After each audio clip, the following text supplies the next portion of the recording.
You might be wondering why I'm standing between a Tesla Model 3 and a Toyota Tundra. After all, they're two completely different beasts. But believe it or not, I'm actually going to compare the two. Not for what's on the outside, but what's on the inside.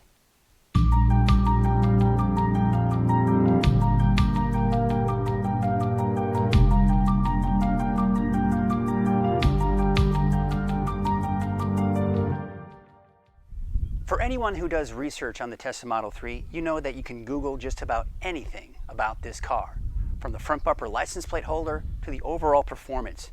If you Google it, you'll find it. There are also a mecca of reviews out there, some good, some not so good, some pretty bad.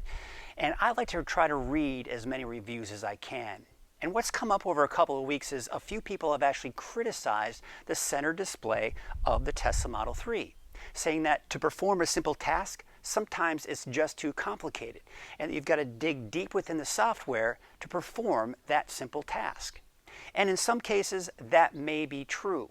But one of the things that I think anyone will say about the Tesla Model 3 is that the center display is one of the reasons why, in fact, the reason why you have that clean, overall minimalistic design of the Tesla Model 3.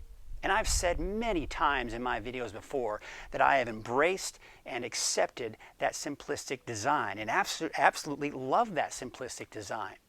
But does it make it more difficult to perform those everyday tasks that we as drivers perform? Well, I thought I'd put it to the test. Is it more difficult to perform those tasks in the Tesla Model 3 compared to that of this 2010 Toyota Tundra? Now, before you criticize the car that I'm using in this comparison, keep in mind that pretty much any car that we've driven up until this point has a much more complicated design inside compared to the Tesla Model 3. It has a lot more physical buttons that we're used to control pretty much everything, from the climate control to the side mirrors to fiddling around with the radio. There's a lot more physical buttons on the inside of this car. So we could really use any car in this comparison. But I also do recognize the fact that this is an older car. As I said, this is a 2010, but it is a limited edition. So it pretty much has all of the bells and whistles that come with this car, from the heated and electric seats to the satellite-based navigation. The one feature that it does have that I really don't like, it has an engine. And it's loud, like the car that just passed by me. Ah.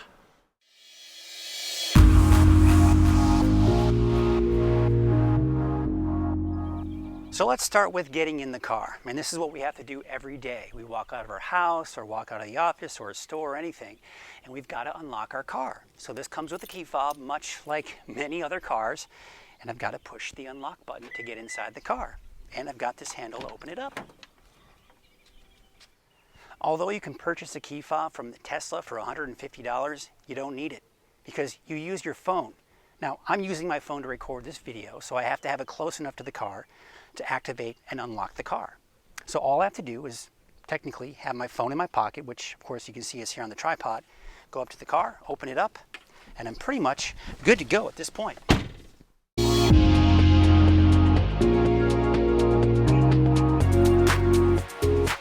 All right, now that I'm inside the car, I've got to get it started. And like most cars, you've got to use a key. Turn it, and then I've got to go down here and put it in reverse, and I'm good to go. When I get inside the Tesla Model 3, all I have to do is put my foot on the brake like I would with any other car, put it in reverse by pushing this shifter upwards. It goes in reverse. No key to put in the ignition, no start or stop button to push.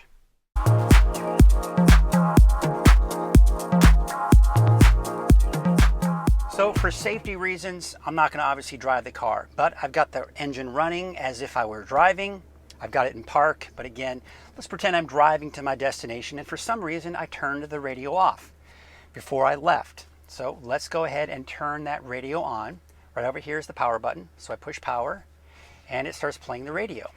A couple of ways that I can adjust the volume. I can use this knob here, turn it left and right. I also have an adjustment on the steering wheel. I can use the lower it, I can use it to go higher as well. Now if I want to change the station, that's another thing I've got to do. I've got to go over here. I've got to push the physical button audio. And I've got all my presets here. I can push this one, I can push this one, I can push this one, and I'm pretty much good to go. So, turning on the radio, I've actually got to do 2 steps to get to a particular station that I want to get to. I've got to turn it on, I've got to push audio, and then I've got to push the station that I want. So that's actually 3 steps to get to that station from a radio that's actually turned off. For the same reasons, I'm not going to drive while doing this demonstration. I'm also not going to compare the different services that each car has. So we're really just going to focus on the FM radio because those are the 2 things that they have in common. The Tesla Model 3 does not have AM radio as of yet, and there is no indication as to whether or not AM radio will ever be available. That being said, if I want to go to the FM radio, this is all I have to do. From here, I swipe up once. All of my presets are right there. I hit it, and I'm good to go. Simple. 2 steps, just 2 steps to get the radio going.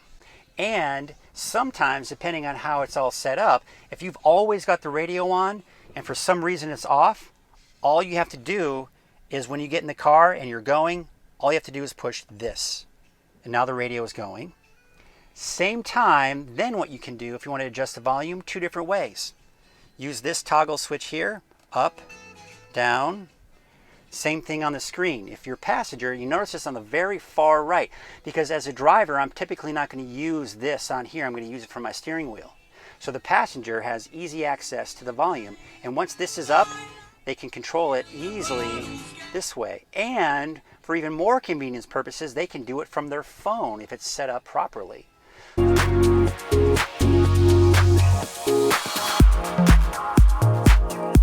All right, so I'm driving around. I've noticed it's getting pretty warm in here, so I want to turn on the AC. So first and foremost, here are the 4 knobs that I've got to use to control the AC.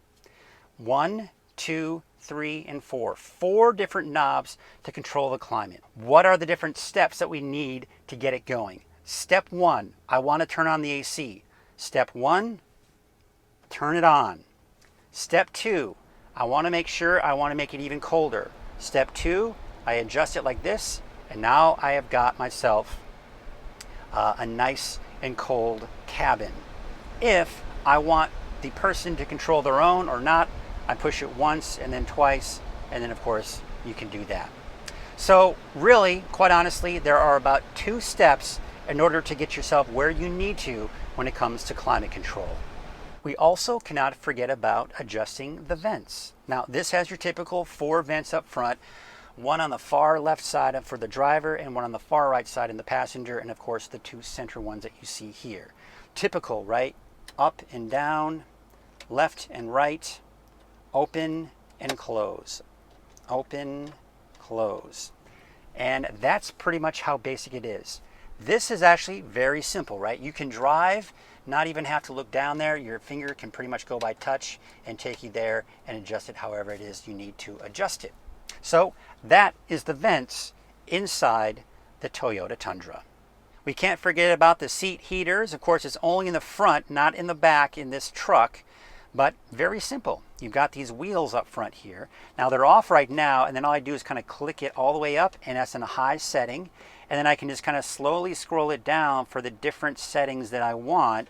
And that's the lowest setting right there, and then all the way down to the left. And of course, the same thing on the right. All right, so I'm driving along, and I notice it's getting pretty hot in here, which it kind of is, so I want to turn on the AC. I see that it's down at 65 degrees there, so if I already know where the settings are, and I just want to turn on the AC, all I have to do is push that number right there, and the AC turns on.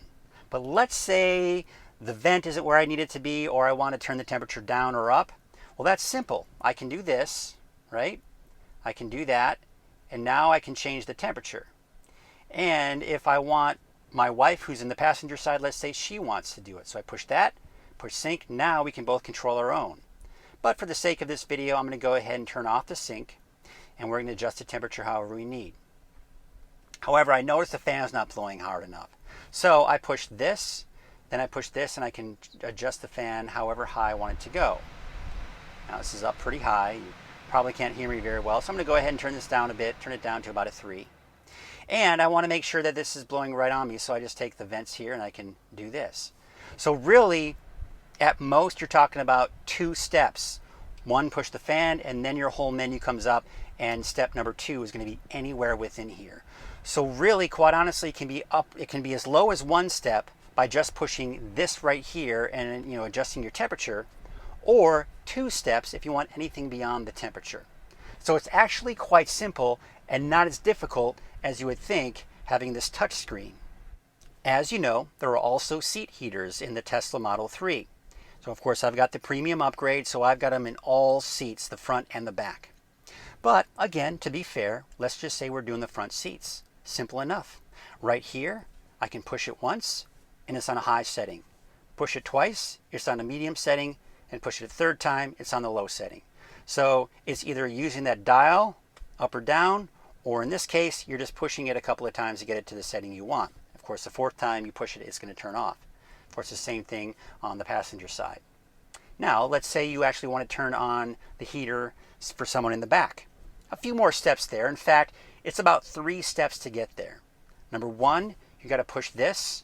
Number 2, over on the left side, you push this with the squiggly lines, and now you've got all the seats, control of all the seats, whether it's the front or the back. So let's say your passenger's behind you, you push that, it's on high. You ask them if you want high, medium, or low, and you can go ahead and adjust that. Cool thing is, let's say they're all on, all you do is push all off, and you're good to go. You don't have to go in there and manually push every single one of them. So that's kind of a cool feature right there to make that nice and convenient. So the seat heaters, just as easy, if not easier in the Tesla Model 3 as the truck. A very simple process to turn on your seat heaters.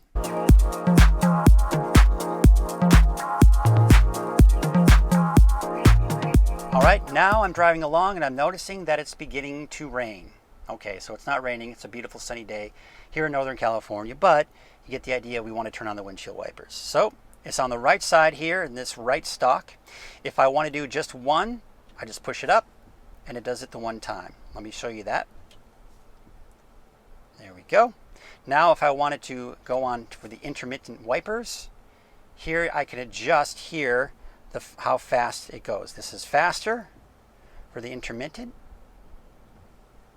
and this will be slower for the intermittent wipers.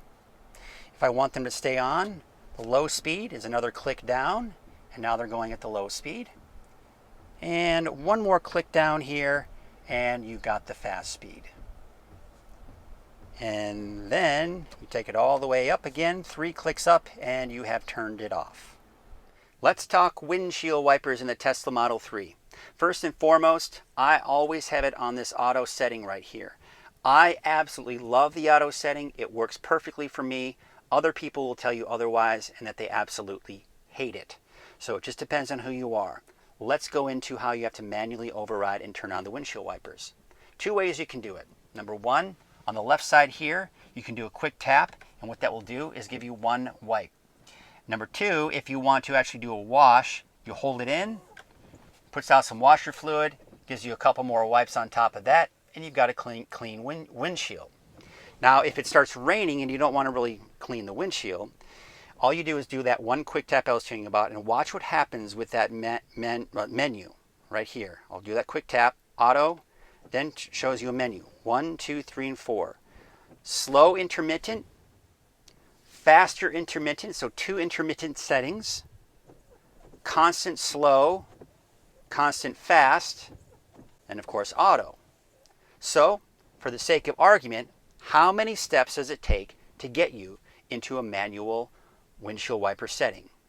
Well, 2 steps. 1 tap, 2 taps. You tap 1, 2, 3, 4, or auto, and you have the windshield wiper setting that you need. Now, when you're talking about the truck, it's 2 at least, right? You've got to push the stalk down once. Let's say we're in the truck. You'd have to push the stalk down once, and then from there, make your adjustment. Do you want it down on constant? Do you want the intermittent setting? So it depends really what kind of setting you're on. You can be as little as 1 or 2 steps in the truck, but sometimes 3 or 4 steps depending on which setting that you need.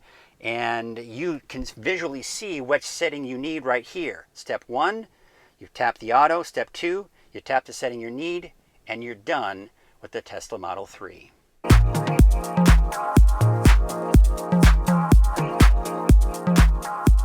So I get in the car and I realize the windows or the side mirrors are not where I need them to be. And it's actually quite simple.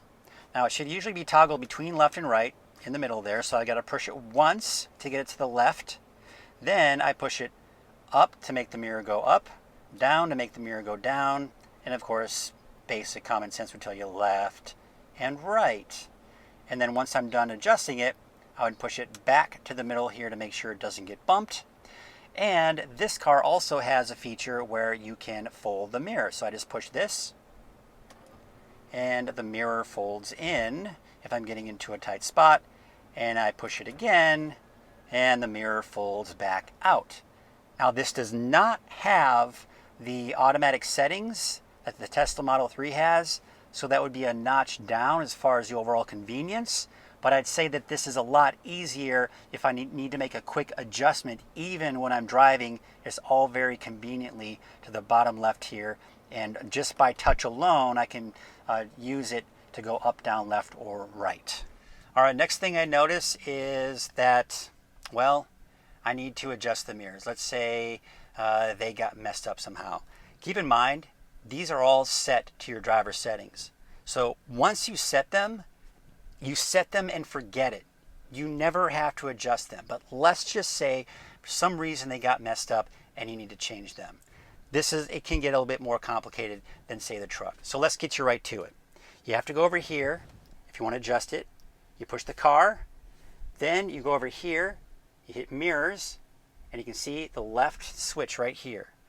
Let's kind of show you, up, down, left, right, and there you go. So it's going to take you a few steps. I will say that adjusting the mirrors, if you have to do that on the fly, it's going to take a few more steps to do that. So a little bit less convenient, but from the standpoint of convenience, certainly a lot easier in the truck. Because if I want to fold them as well, a couple of steps. Let's say I'm in a tight spot and I want to fold them. Same thing. Step 1, step 2. So 2 steps to fold the mirrors as opposed just to the 1 step pushing that quick button in the truck. So 1 extra step to fold the mirrors and to unfold the mirrors as well. So there you go. Mirrors, side mirrors, a bit less convenient when you need to change them or fold them.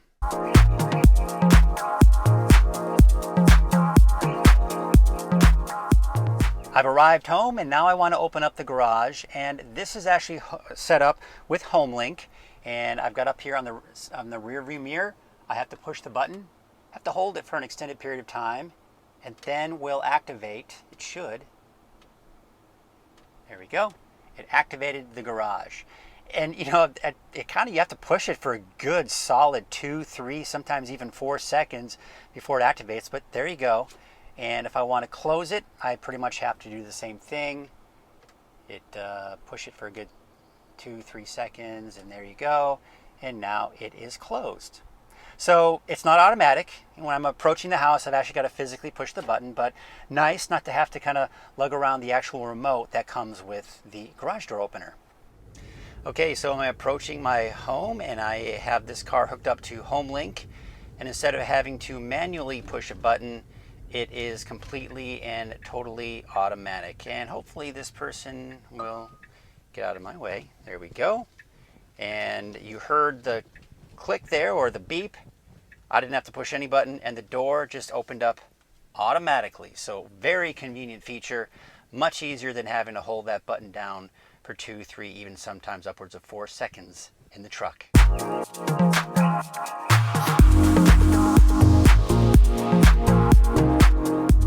All right, now I'm at my destination and I am in drive. I go ahead and I put it in park. You have to push it all the way up. Then, of course, my foot's on the brake. Then I have to turn the key off, turn the ignition off, pull the key out, and then I have to put on the parking brake, which is down here. I actually have to turn that on or push that down. Get out of the car. Then I close the door, and of course I want to lock the car. I got to do that physically by pushing this button. And the car is locked, and I can go ahead and walk to the front door. So I have arrived home, I have parked, I put the car in park. Not only does it put the car in park, but it automatically puts on the parking brake for me, so I don't need to do that like I did in the truck. I go ahead and I open up the door, I head on out, and the beauty of it is, no key fob, no nothing. All I have to do is walk away and watch what happens. I walk away from the car, and there it is. It automatically locked for me. I just walk away and move on.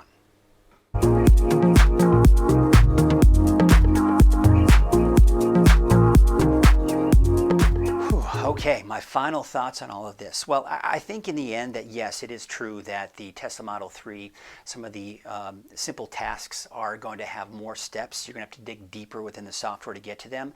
But those are most likely going to be tasks that you're not going to need on a regular basis, and most likely not even going to need while you're driving. However, the everyday tasks that we do while driving, Tesla has done a great job in making those convenient and easy to get to. And really what I've found, and I think what this video illustrated, is that there really are no more steps for the most part for those everyday tasks that we perform while driving from one car to the other. But what the big difference is this, and I think I read this somewhere, is that your brain responds and reacts to physical buttons and knobs better than virtual buttons, right? So the truck had all those buttons, it had all those knobs, and you have that kind of that physical touch, and your brain is going to react better to it. So most likely, and a lot of times, you don't even have to take your eyes off the road. You can just drive, you can keep driving and driving, and then reach for whatever knob or button that you're looking for, and then you end up getting the end result. And again, it's that physical touch, that physical feel of that button or knob that's going to give you the end result, right? However, with the Tesla Model 3, it's a virtual button, so most likely you're not going to be able to keep your eyes on the road. You're most likely going to have to look down at the screen, look down at the monitor to make sure you're pushing the right virtual button and making the right setting. But again, in the end, there are no more steps for the most part between the two cars when it comes to actually performing those overall tasks. So I think, again, that is where the Tesla Model 3 has a disadvantage, is that you're most likely going to have to spend more time looking at the screen than on the road when you're actually performing a lot of these tasks. So there you have it. I would say that the truck, comparing the truck to the Tesla Model 3, that the truck, at least on a safety-wise, performing these tasks, has just a slight advantage over the Tesla Model 3. Because I think with the Tesla Model 3, you're going to have to look at the screen a little bit more often, and your eyes aren't going to be on the road as often as, say, with the truck. So that's my overall thought. I'd love to know what you all think. If you think that the Tesla Model 3 is not as safe as other cars because of that, and if that's just a sacrifice that you've got to make. So again, thank you all so much for watching. If you liked the video, give it a thumbs up. If you'd like to subscribe to my channel, that'd be great. And by the way, I started a Twitter account for this channel, as I'll be trying to kind of keep updated on social media as well. I'll be sure to post a link to that below the screen here, and you can follow me on Twitter. So that would be fantastic. And if you were thinking about buying a Tesla Model 3 or a Tesla Model S or an X, and you want to get 1,000 miles of free supercharging, free energy, that's fantastic, then I would love it if you use my referral code. Of course, I'll be sure to post a link to that referral code as well. And I want to thank, by the way, the 3 people that have used my referral code. I am so happy for you, not only getting that free supercharging, but I'm excited for you for getting your car. I know one of the people that use my referral code actually got their car delivered, so congratulations to you. And there are 2 others out there who are anxiously awaiting their Teslas. So congratulations to you as well. And I'm anxiously waiting with you. So once again, thank you all so much for watching. And until my next video, stay positively charged.